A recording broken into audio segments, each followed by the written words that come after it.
Sculptures of British artist Lynn Chadwick are a defining aspect of the Berman Museum of Art's collection. Scattered throughout the sprawling 170-acre Ursinus College campus, it is difficult to ignore the presence of Chadwick's abstracted geometric figures. Larger than life-size, many of them stand like sentries, stalwart and silent.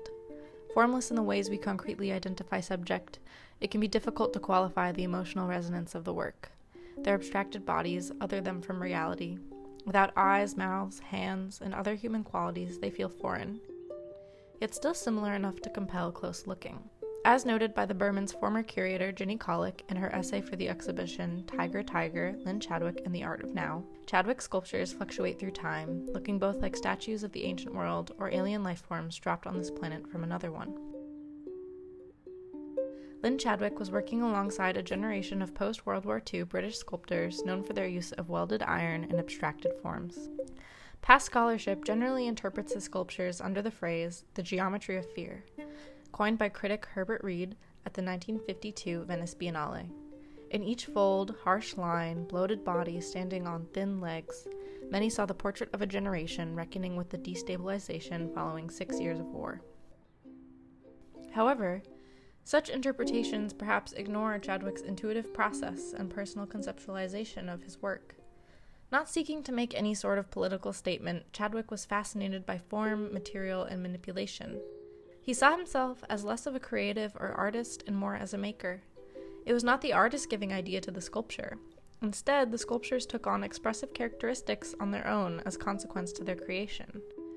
Chadwick would, in his own words, draw the forms for his sculpture in real time, constructing their skeletons with thin rods and filling in as he went along.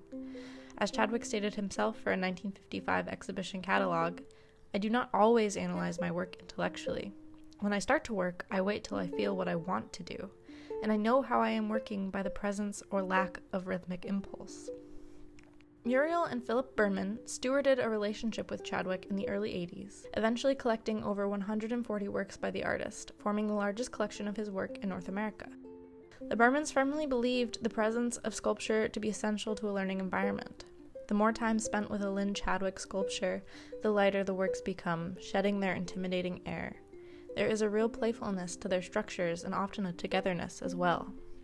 Some figures sit, others stride ahead, many stand and watch, their presence steadfast and solid, comfortable.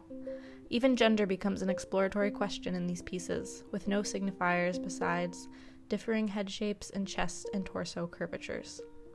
Their bronze skin patina oscillates between onyx to a honeyed brown, depending on how the sunlight hits them. Peculiar, intriguing, and a great source of pride, without Lynn Chadwick, the Berman Museum would be missing something very special.